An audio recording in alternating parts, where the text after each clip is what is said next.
video. Oh, okay. Bravo to John Adams, Peter Sellers, Lileana Blain-Cruz, Marin Alsop, and our amazing cast, chorus, orchestra, dancers, and actors for transforming our house tonight into an oasis of spiritual beauty. Right. You know, with increasing parts of the world aflame with war, the suffering of migration and climate change, and with the fate of democracy and humanity on trial, and I have a certain downtown courtroom in mind, the transformative El Niño couldn't be timelier. Since it's never too late to change, as Ebenezer Scrooge learned on his fateful Christmas night, we're inviting all haters, election deniers, and anyone wearing a MAGA hat to attend the rest of the run. All right. Make them pay. Okay, we'll make them pay.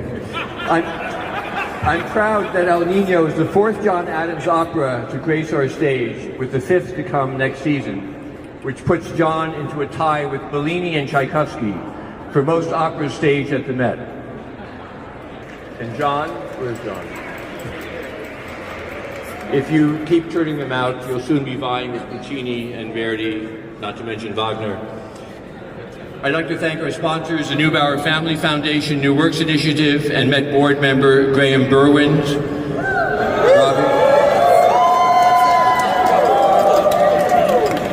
There may be a sainthood in this for all of you.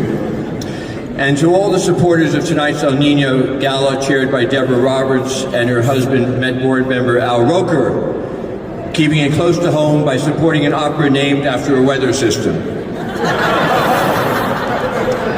Al, I hope you'll include El Niño in tomorrow's weather report. This production of Lileana and her creative team threw down the gauntlets to the Met's production and technical teams, whom I'm proud to say rose to the occasion. Please join me in congratulating our production and technical team, led by the unstinting John Sellers, David Feely, and Stephanie Spangler. And our artistic teams, led by the unflappable Michael Heaston and his team of Joe Barnes, and Joe's colleagues, Jillian Smith, and her dance department colleagues, Linda Jelinas and Michael Chuznovec. Our music staff, headed by the unfeasible Thomas Lausman and his team of Howard Watkins, Joseph Lawson, Jonathan C. Kelly, Patrick Furrer, Dimitri Dover, Catherine LeBoeuf, and Juan Jose Lazaro. And let's not forget our tireless orchestra manager, Kingsley Wood. Ronald Kingsley. Not to mention our unequaled stage managers, tonight led by Connie Grubbs, with our very talented guest children's chorus, the Young People's Chorus of New York City, and its artistic director and founder, Francisco J. Nunez. Bravo! Our unrivaled orchestra and its unrivaled concertmaster, David Chan. Robbie.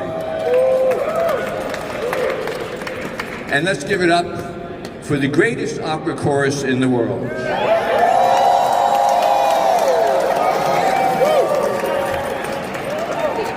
They outdid themselves, and so did Donald Palumbo in one of his finest achievements. Bravo, Donald, the greatest chorus director in the world. And now, on to Lileana and her irrepressible creative team. First, and the creative team is that way. The visual poetry of projection designer Hanna Wasilewski. And in his Met debut, the painterly lighting of Yi Zhao. Bravo. And the costumer of all the wise men and multiple Virgin Marys, not to mention everybody else on the stage, the inspirational costume designer, Montana Levy Blanco.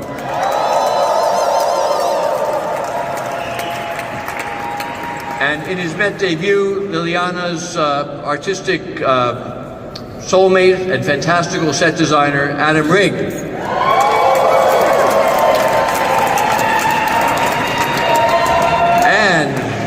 the director who has rocked the Met like it has never been rocked before, a visionary new force in theater and opera, Lileana Blain-Cruz.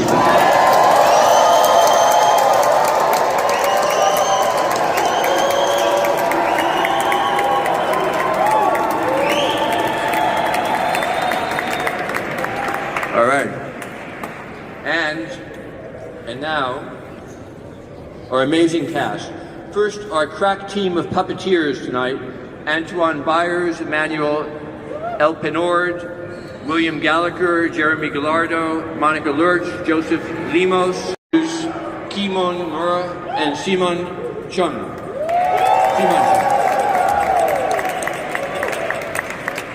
In his unforgettable Met debut in the multiple roles of Joseph, Herod, and the voice of God, it's not bad to play God on the stage of the Met, the heavenly baritone Davóne Tines.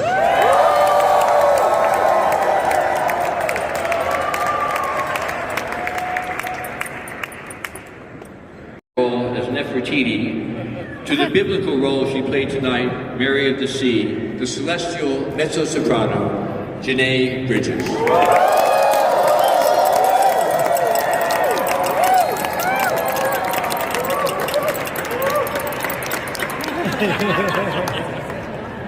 You escaped from the stage before I can give you a hug after the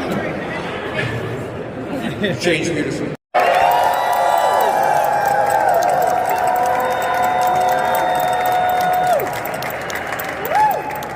Which brings us to the final debut of the evening, the master of the land and the sea, the stage and the pit, and all other elements of John's extraordinary score, our maestro who so brilliantly delivered this historic performance, Marin Alsop.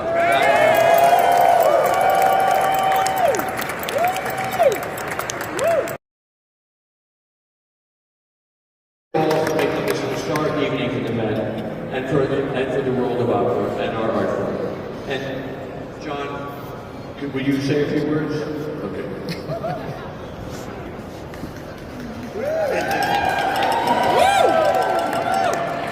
Thank you. As good a scriptwriter as you do, but I will do my best here. You know, when I was a student back in the 60s and 70s, the Met almost never produced a contemporary opera. We know about one by Samuel Barber, but it was very rare. And the thought that not just my operas, but so many new operas have appeared here at the Met is due to this gentleman here. And that gives enormous hope to the future of American music. I really do think what's going on in this country with new music is where it's at. I stayed in touch with the younger composers by conducting their works and mentoring them, and it's a really good vibe. And it's amazing how many I run into who say, "Oh, Peter Gelb has just given me a call. I'm so thrilled." So it's really a wonderful thing. I'm not going to take much time to go through all of the people I owe so much here. My wonderful friends, Davóne, Janae, and Julia. We've worked together. These are astonishingly creative and brilliant actors and singers. And Marin Alsop, I wrote her a text today and said, "Just keep the groove." And boy, did she. So thank you all. What we do as composers, we just put the notes down, but they come to life when we have great performance. And to witness a production that is so overflowing in imagination, I just simply am speechless. Lileana, you are just a font of crazy, wild, beautiful, insane ideas. Keep it up. Thank you.